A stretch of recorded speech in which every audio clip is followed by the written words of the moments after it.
I was at the O'Hare airport and I had the craziest flight. And I was seated next to this guy who happened to be an attorney. He had this really bubbly personality. I'm more of an introvert and really shy. My seat was next to the window. As soon as we got on the flight, he started talking to me. After we took off, he's like, "Do you want to play a game?" I just looked at the guy. Don't most people just play their phones on flights? I politely declined and I said, "I'm actually just going to try to sleep." He was persistent and he said, "It's a lot of fun and it's really easy. I ask you a question, and if you don't know the answer, you pay me $5, and vice versa." I said, "No thanks," and I just turned and faced the window. Well, he seemed a little agitated. He said, okay. If you don't know the answer to the question, you pay me $5. If you ask me something and I don't know the answer, I'll pay you 500. $500 caught my attention. I figured the only way to get this to end is just to agree to play the game.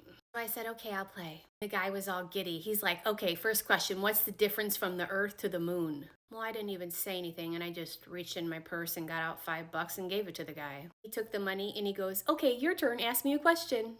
I said, "What goes up a hill with 3 legs but comes down the hill with 4 legs?" He looked a little puzzled and he got out his laptop and typed away on there. Then he got out his cell phone and started typing on that too. He was really trying to figure out the answer. I think he was emailing some people too, trying to see if they could figure out the answer. In the meantime, I dozed off. Then like a half hour later or something like that, he wakes me up and hands me $500. I looked at him and I said, "Thank you." And I just turned back towards the window and went back to sleep. He taps me on the shoulder and he goes, "Hey, what was the answer?" Without saying nothing, I reached down, grabbed my purse, took out another $5, handed it to him, and turned back over and went back to sleep.